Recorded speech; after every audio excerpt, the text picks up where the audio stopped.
All right, let's dive in. Today we're going to trace the history of an idea, one that has haunted, terrified, and honestly fascinated us for thousands of years: the demon. We're going to look at how this whole concept got started, and more importantly, how it's completely changed over time. So let's just kick things off with a big question that kind of challenges what we all think we know. Were demons always these purely evil creatures we imagine today? Well, the answer is a lot more complicated and a lot more interesting than you might think. And it takes us way, way back to the dawn of civilization. Okay, first things first, let's get a key term out of the way: demonology. Now, this isn't just about scary movies or ghost stories. It's actually the formal study of these beings, their nature, their supposed hierarchies, and the really powerful role they play in our belief systems and myths.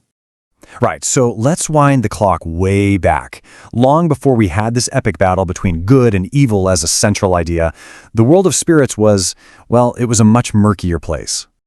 If you go back to places like ancient Mesopotamia, people believed the world was just teeming with supernatural forces. So when something bad happened, a sudden sickness, a crop failure, they didn't just chalk it up to bad luck. No, it was the work of some unseen entity. This was really one of our first attempts to make sense of a chaotic world. And you have to understand, this wasn't just one big group of demons. The ancients saw a whole ecosystem of different spirits, souls that had never been human, mischievous familiars, even ghosts. The main takeaway here is that the supernatural world was seen as really crowded and morally complex. It definitely wasn't just black and white. This ancient Mesopotamian quote just perfectly captures how other these beings were. When the text says they know no food, know no drink, it's highlighting that they exist completely outside the rules of our world, of mortal life. They weren't just powerful, they were fundamentally alien, and that's what made them so unpredictable. So, for a really concrete example, you have the Gala demons. You can almost think of them like supernatural debt collectors, and their terrifying job was to drag unlucky souls down into the underworld. But notice, they weren't seen as evil for doing it. They were just functionaries carrying out a pretty grim but necessary task. So how on earth did we get from these ambiguous, job-specific spirits to the purely evil demons we imagine today? Well, this brings us to a huge turning point, a massive conceptual shift that really gets started with the ancient Greeks. You see, the word demon itself actually comes from the Greek word daimon. But, and this is a huge but, a daimon was nothing like what we picture now. It was an intermediary spirit, a kind of go-between for the gods and for mortals. A daimon could be a good thing, like a guardian spirit, or it could be a bad thing, a source of misfortune. It was a force of nature or fate, not some agent of pure evil. This timeline really maps out the entire journey for us. We start in Mesopotamia, with these spirits that just have a job to do. Then, Greece introduces the neutral daemon. But here's the game changer. Early Judaism and Christianity recast these beings as fallen angels, as soldiers in a great cosmic war. And from there, it's a direct line to medieval Europe, where demonology just explodes into these incredibly intricate hierarchies of pure, unadulterated evil. Let's just put them side by side, because the contrast is, well, it's night and day. The Greek daemon was an intermediary, a force that could be good, bad, or just kind of indifferent. The later demon, though, is inherently evil. It's defined by its opposition to God. Its very nature is corrupted. The key thing to get here is that this wasn't just a simple name change. Nope. This was a complete and total reinvention of the concept.